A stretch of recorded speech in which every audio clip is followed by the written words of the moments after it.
So this upcoming offseason is going to be an interesting one for the Bulls, and it was going to be an interesting one even before the most recent trade the Bulls made. But with the acquisition of Nikola Vucevic, the Bulls, although, will still have a good amount of cap space to bring in a free agent or two, won't have as much flexibility as was initially anticipated, which honestly isn't as much of an issue because what was once going to be a 2021 free agency bonanza with a host of big names like Giannis Antetokounmpo, LeBron James, Paul George, potential of Anthony Davis if he had signed a 1-1 to align with LeBron's free agency, and really the free agency 2021 class all but dried up with really the only superstar name that will be a free agent is Kawhi Leonard, and realistically speaking, that was never going to happen for the Bulls, as Kawhi likely is going to re-sign with the Clippers or go to another contending team. But despite the superstar names off the board in free agency, as most signed with their respective teams, there are still a lot of quality players who could greatly help out the Chicago Bulls for next season and beyond,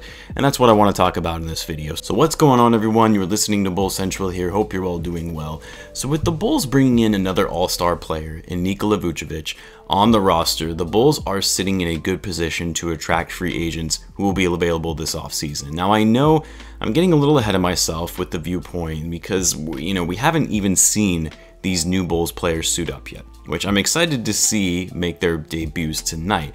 And of course, it's possible things don't work out with this new crew. I mean, there are some times where rosters look good on paper and you suspect that they're going to be a quality team and things end up falling apart, whether it be due to chemistry issues, clashing egos. But for me, I anticipate Vooch and Lavine that they will work very well together. Both players have spent a lot of time in this league now playing on poor teams, and they are hungry to win, not focused on their own self-accolades and just looking to fill the stat sheet.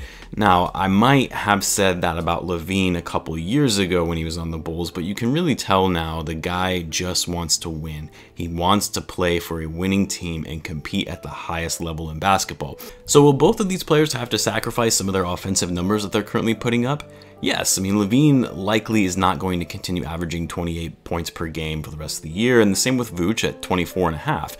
But that's really a good thing because now each of them won't have to be relied on so much for their respective teams to bear the main offensive load.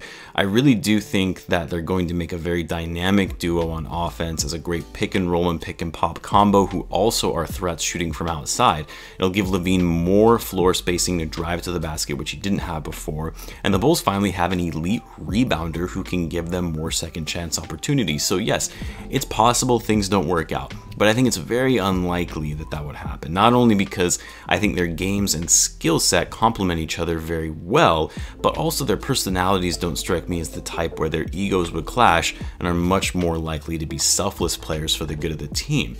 So with that, and assuming the Bulls in these last 29 games that they can display to the league that they're making strides in the right direction and that they're up and coming, who are going to be the potential free agents the Bulls should be targeting? Now, I know the common theme among Bulls fans and really around the league is that the Bulls should be making a push for Lonzo Ball when he becomes a restricted free agent. Now, in my last video, I did make a prediction that the Bulls will be making an offer for Lonzo Ball in free agency. I personally still am not sold on that idea of Lonzo Ball just because I still have my doubts about his long-term potential. But I also know he has improved his game greatly in the past few months. He does provide a great need for the Bulls in playmaking and defense. My concern is the Bulls will likely have to overpay him, which I am just not really set on for a guy like Lonzo. Now, the other thing is Lonzo Ball isn't the only option to fit the Bulls' need at point guard. There are actually a ton of quality free agent point guards this offseason. Granted, most of them are a bit older and likely not a long-term solution per se for the Bulls, but if Arturas and the Bulls are looking to get on a fast track timeline for contention and maximize Lavine's prime, as well as show to him further that they mean business and wanting to win now and building around him, then it might make sense to go after one of these more established point guards who can bring in, great veteran presence. I mean, you look at the list of free agents in 2021, you have guys like Drew Holiday, Mike Conley, Chris Paul, Kyle Lauri. The Bulls shouldn't be limiting themselves to Lonzo Ball, especially if the price tag is really high. They don't need to go all in on him. You know, the advantage of Lonzo obviously is that he's much younger than most of these guys that I just mentioned. So Lonzo is a better point guard that you can have build around for the long term. And yes, guys like Lauri and Mike Conley are a bit past their primes, although Conley is actually having himself a hell of a season at age 33. Jrue Holiday, also like Vooch, is 30, so he still fits the timeline of building around Lavine and Vooch.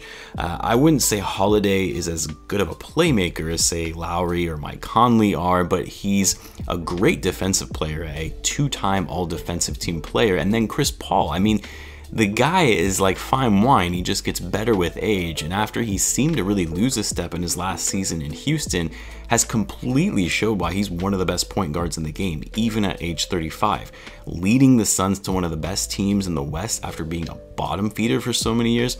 And then last season playing on the Thunder, being coached by Billy Donovan, mind you, that had no business making it to the playoffs. Everyone assumed that they would be one of the worst teams in the league after trading Westbrook, and then he even takes them all the way to Game 7 in the first round against the Houston Rockets. Now, the challenge with each of these veteran point guards, aside from being older and likely on the decline soon, is that they're likely going to command a significant amount of money, even at their age, just because of their value that they bring and their basketball IQ and veteran leadership. So the question really is, with the Bulls now taking on Vooch's contract, and if they were thinking of re-signing Markkanen into a deal, is can they afford one of these veteran point guards? Now, obviously, there is a possibility of a sign and trade for Markkanen if one of the players in their respective teams was interested in bringing in a guy like Markkanen, a young stretch four big man. But again, a lot of it depends on how much these guys would command in terms of the salary that they're looking for.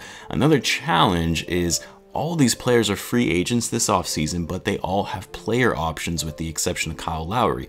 So they could easily just exercise their option and remain with their respective teams, making them no longer free agents for the Bulls to go after.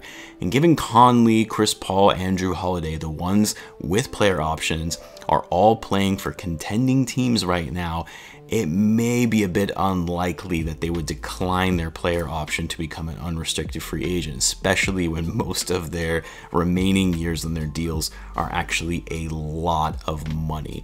But crazier things have happened in the NBA, so I won't just rule that out right now. Now, if there was a player between these veteran point guards that I just mentioned who would make the most sense for the Bulls, I honestly think it would be Jrue Holiday. I think he would be a perfect fit, purely because he is the youngest between the four and would fit the timeline for the Bulls a little better, and he's a great defender. But because he's also younger, he's also going to command a lot more money, likely even more than, say, Lonzo Ball would. A player who may not require such a big payday is potentially Chris Paul, because, and I'll explain, he's 36, maybe he would be willing to take a pay cut to play alongside Lavine and Vooch, especially if the Bulls can close out the rest of the season strong. But even that might be more wishful thinking than anything, given that Chris Paul is currently playing with a good team that is ripe with young talent. And again, he's on a player option that he would very, very unlikely decline, given he's going to be owed $44.2 million at the age of 36. So yes, I would say that's also unlikely. Kyle Lauri, though, he will be an unrestricted free agent, and at his age, he might be willing to take a little less to play with an up-and-coming team. But again, just like Chris Paul, both Lauri and Paul are likely going to be on the decline soon and don't really fit the Bulls' overall timeline of building around Lavine. But they could provide some quality mentorship to some of these younger players, also providing playmaking for Lavine and Vooch, at least temporarily, to help put the Bulls in a position to receive more national attention and exposure, to be an even further attraction as a free agency destination going further, and in making the Bulls a respectable franchise again. At the end of the day, Lonzo Ball is likely going to be the best option for the Bulls, at least if they're looking for a point guard given his age, since generally most older former All-Star veterans are going to want to play the final years of their careers with contending teams, and the Bulls are not going to be a contending team by next season. As much as I would like to see that they are, we also have to be realistic and practical with where the Bulls are at currently, even after this trade. I do think they're on a path in the right direction towards contention, but it will still take a little more time and a few additional pieces to make them a true contending team. I want to hear what you guys think, though. Who do you think the Bulls should go after in free agency this summer. Which free agents would make the most sense for the Bulls? Let me know in the comments. The Bulls will be taking on the Spurs tonight, which should be an exciting game as we'll get to see the Bulls' recent acquisitions for the first time. Lavine has been listed as questionable though for tonight's game, at least at the time of this recording, so we'll have to keep you guys posted on that. As always, I'll have a live group chat for the game, both here on the channel as well as in the Discord. Link is in the description for the Discord if you are interested. Be sure to subscribe if you're a Bulls fan, as I post daily Bulls content. Thanks again for tuning in, guys, as always, and I will catch you in the next one.